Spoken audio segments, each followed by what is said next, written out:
Sepanjang sejarah, masyarakat telah mengalami momen-momen yang begitu mendalam, sehingga mengguncang tidak hanya batas politik, tetapi juga struktur sosial, keseimbangan ekonomi, dan sistem pemikiran hingga ke intinya. Sumber utama dari transformasi semacam itu adalah revolusi. Revolusi tidak hanya berarti kehancuran tatanan yang ada. Revolusi juga berarti pembentukan tatanan baru, pemahaman baru, dan cara hidup baru.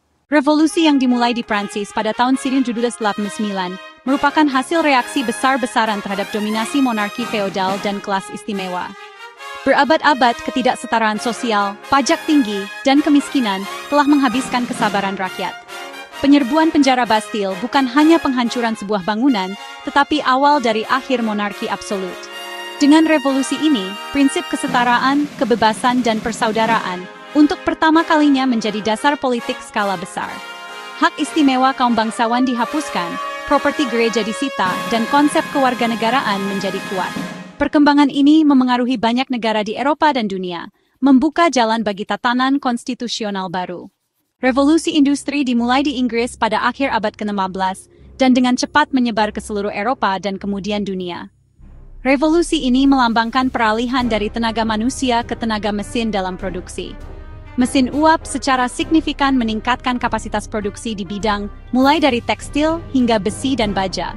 Urbanisasi dipercepat, pabrik-pabrik didirikan, dan kelas sosial baru, kelas pekerja muncul. Sistem ekonomi berbasis pertanian digantikan oleh kapitalisme industri. Selama proses ini, kondisi kerja memburuk, pekerja anak menjadi meluas, dan ketimpangan pendapatan meningkat. Namun seiring waktu, gerakan serikat buruh membuka jalan bagi lahirnya hak-hak pekerja dan konsep negara kesejahteraan. Revolusi industri bukan hanya transformasi ekonomi.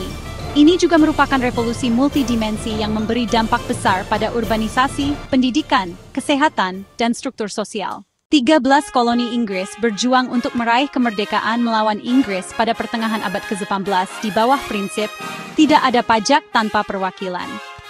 Proses ini berpuncak pada deklarasi kemerdekaan pada tahun 1776. Revolusi ini bukan hanya menandai lahirnya negara baru, tetapi juga munculnya model pemerintahan yang didasarkan pada kedaulatan rakyat sebagai lawan dari pemerintahan monarki. Sebagai hasil revolusi ini, Amerika Serikat muncul sebagai struktur negara modern yang memadukan elemen demokrasi kontemporer seperti konstitusi, pemisahan kekuasaan, serta hak dan kebebasan dasar. Revolusi Amerika menginspirasi gerakan kemerdekaan lain dan meletakkan dasar bagi sistem konstitusi modern. Kehabisan tenaga akibat Perang Dunia II, Rusia Tsar diguncang oleh dua revolusi besar pada tahun 1911. Dengan Revolusi Februari, Tsar Nicholas II digulingkan, tetapi pemerintahan sementara gagal mendirikan stabilitas. Pada bulan Oktober tahun yang sama, kaum Bolshevik yang dipimpin Lenin merebut kekuasaan dan meletakkan dasar Uni Soviet. Revolusi ini untuk pertama kalinya melihat ideologi komunis mendominasi pemerintahan negara.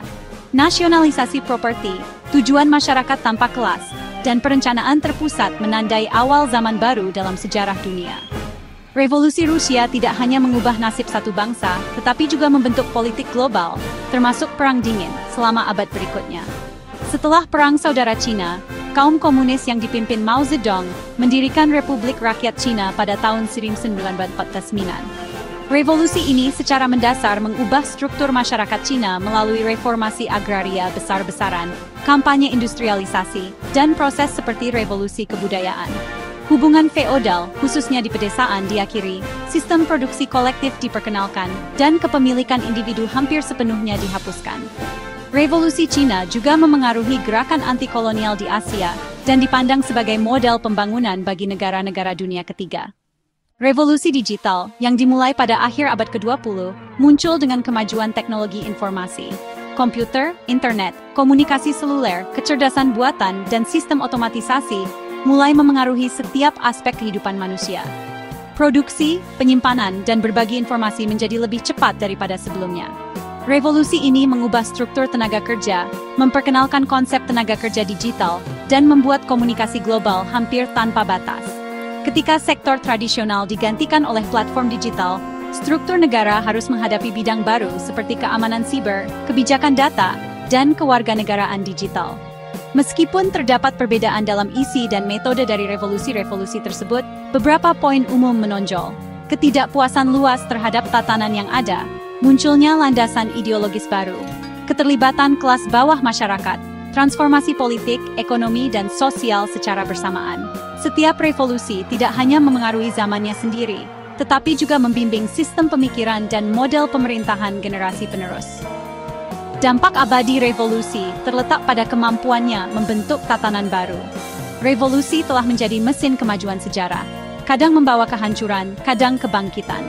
Dampaknya terhadap masyarakat bertahan selama beberapa generasi, memainkan peran menentukan dalam transformasi rezim politik, evolusi struktur ekonomi, dan pembentukan kesadaran sosial. Revolusi adalah momen transformasi yang menuliskan kode tidak hanya untuk masa lalu, tetapi juga masa kini dan masa depan. Untuk memahami sejarah dunia, perlu menganalisis titik-titik balik ini dan dinamika yang menciptakannya dengan baik. Jangan lupa untuk like, subscribe, dan bagikan pendapat Anda di kolom komentar. Dukungan Anda sangat berarti bagi kami.